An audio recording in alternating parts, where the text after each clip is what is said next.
అయిపోయినాయి, మా ఎలక్షన్స్ అయిపోయినాయి, ఇప్పుడు మీ ఎలక్షన్స్ ఉన్నాయని చెప్పి అది కూడా ఒక ఎలక్షన్ ఓరియంటేషన్ గా భాగమైన సభ అది. ఎస్, మేము దాన్ని ఆ సభని ఆ విధంగానే చూసాం.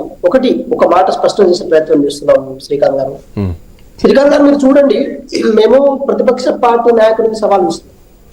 అంటే కేసీఆర్ గారి ఆరోగ్య కారణాల దృష్ట్యానో వేరే దృష్ట్యానో మేము ఎగతాళి చేసే ప్రయత్నం చేస్తలేం, కానీ వారు రాని ఎడల ఆ బాధ్యతను అయితే హరీష్ రావు. ఎందుకంటే ఎవరు అనలేదు ఆ మాట, మీ అంతటి మీరే ఎందుకు అంటున్నారు?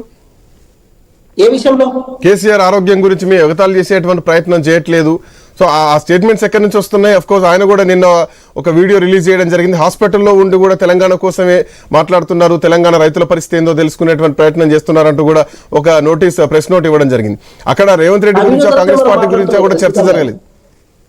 ఆ వీడియో తర్వాత మనం మాట్లాడుతున్నాము. యశోద హాస్పిటల్ సమితి రిపోర్ట్ తర్వాత ఈ చర్చ మనం పెట్టుకున్న వాటి చెప్తున్నాను నేను.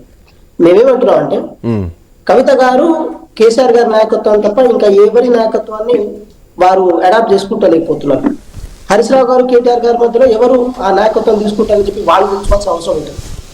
ఒక ప్రతిపక్ష నాయకుడు బాధ్యతలో ఉన్నప్పుడు, ఒక ప్రభుత్వంలో ఉన్న సిఎల్పి నేత కానీ చీఫ్ మినిస్టర్ కానీ ఒక శాసనసభకు సంబంధించిన హెడ్ గా ఉన్నప్పుడు వారు ప్రతిపక్ష నాయకుడికి సమాధానం చెప్పాల్సిన అవసరం ఉంటుంది. ఇన్ కేసు ఎమ్మెల్యేలకు ఇవ్వాలనుకున్నప్పుడు 39 మంది ఎమ్మెల్యే ఉంటే ఇప్పుడు 29 మంది ఉన్నారు.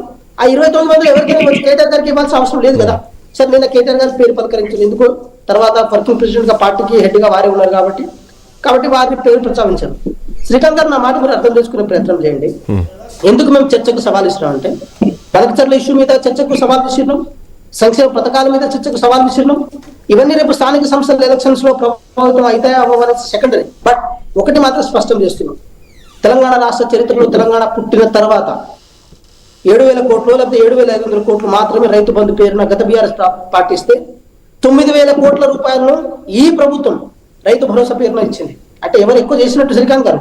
మేము చేసినట్టే కదా, గొప్పగా చెప్పుకుంటాం, తప్పే ఉంది. ఇంకో మాట చెప్తున్నాను, ఇదే వేదికలో ఈ ఉద్దండుల మధ్య చాలా విషయాలు నేను ప్రస్తావించే ప్రయత్నం చేసిన. ఈ తెలంగాణ రాష్ట్రంలో డబుల్ బెడ్రూమ్ ఇల్లు లేని ఊర్లు 100లో ఉంటే ఇంద్రమ ఇల్లు లేని ఊరు ఒక్కటి కూడా లేదు. నేను అది ప్రూవ్ చేయగలుగుతాను. ఇది కదా తెలంగాణ ప్రజలకు మేము సంక్షేమ రూపంలో ఇచ్చింది. అభివృద్ధి విషయంలో కానీ మంత్రుల వర్గ విషయంలో సామాజిక న్యాయాన్ని కొట్టొచ్చినట్టు పాటించడం.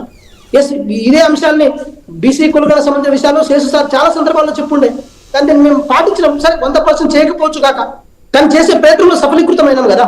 కాబట్టి ఇవన్నీ గొప్ప విషయాలు తెచ్చుకున్నప్పుడు వీటిని చర్చకు రావాల్సిన అవసరం ఉంది. బనకచర్ల ఇష్యూ మీద అసెంబ్లీలో సమావేశం పెట్టాలని చెప్పి వాళ్ళన్న తర్వాత మేము కూడా పెట్టడానికి సిద్ధంగా ఉన్నాం. ఎవరి హయాంలో ఏ చర్చలు జరిగినాయి, ఎవరి హయాంలో ఏ పర్మిషన్స్ వచ్చినాయి, కృష్ణానది జలాలను ఎంతవరకు వాడుకున్నాం, గోదావరి జలాలను ఎంతవరకు వాడుకున్నాం, మనం వాడుకోగా వదిలేసిన వాటిని వాడుకుందాం అనుకుంటారంటే మనం ఎందుకు వదిలేయాల్సి వచ్చిందని చెప్పి దీని మీద చర్చకు రమ్మని చెప్తున్నాం. వీటి మీద కేటీఆర్ గారికి ఏం సంబంధం? అప్పుడు ఇరిగేషన్ శాఖ మంత్రి ఆయన, అప్పుడు ఇరిగేషన్ ఉండేనా? ఫస్ట్ 5 సంవత్సరాలు హరీష్ రావు గారు ఉంటే, సెకండ్ 5 సంవత్సరాలు కేసీఆర్ గారు ఉండే కదా. ఆయన కూడా ప్రెస్ మీట్ పెట్టారు, ఆయన కూడా పీపీటీ ప్రెజెంటేషన్ ఇచ్చారు. మీరు లెక్కలతో సహా వాళ్ళు చెప్తున్నారు, బట్ మీరు లెక్కలు చెప్పలేకపోతున్నారు. ఏ ప్రాజెక్ట్ ఎక్కన్నది, ఏ బేసిన్ కింద ఏ ప్రాంతం వస్తుందో కూడా తెలియలేనటువంటి పరిస్థితి. సో ప్రాజెక్టుల మీద కూడా అవగాహన లేదు కాంగ్రెస్ పార్టీ నాయకులకు అన్నది ప్రధానంగా బీఆర్ఎస్ పార్టీ చేస్తున్నటువంటి ఆరోపణ. ప్యానెల్ పెద్దలందరినీ మేనేజ్ చేసి వెంకట్కి అవకాశం ఇస్తారని నేను చెప్తాను అంతే వివరంగా. మరి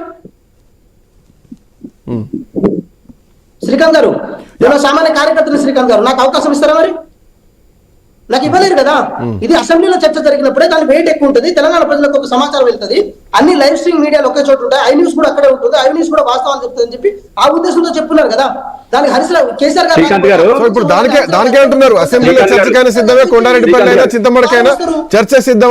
మీరు సవాల్ ఇస్తే ఆ సవాల్ కు ఆన్సర్ కూడా ఇస్తున్నారు. ఎస్, గౌతమ్ ప్రసాద్ గారు. శ్రీకాంత్ గారు ఒక్క నిమిషం, ఏం లేదు, నేనేం మాట్లాడను. Venkat Nayak date, time, place fix చేయమనండి బనకచర్ల ఇష్యూ మీద మాట్లాడడానికి. నేను వస్తా. నేను చెప్తున్నా కదా, నువ్వు ఎక్కడ టైం చెప్పు, ప్లేస్ చెప్పు, any time, any place, anywhere మాట్లాడదాం. ఇప్పుడు సవాళ్ళు ప్రతి సవాళ్ళకు ఇది వేదిక కాదు. ఆల్రెడీ నిన్న ముఖ్యమంత్రి ఇచ్చినటువంటి సవాల్కే ఈ రోజు కేటీఆర్ ప్రెస్ మీట్ పెట్టి దానికి ప్రతి సవాల్ ఇచ్చారు. మళ్ళీ ఈ సవాళ్ళు ప్రతి సవాళ్ళు నడుస్తున్నాయి, ఇవి మర్చిపోతూ ఉంటారు కామన్ గా. బట్ వాస్తవ పరిస్థితి ఏంటనేది ప్రజలకు తెలియాలి. గౌతమ్ ప్రసాద్ గారు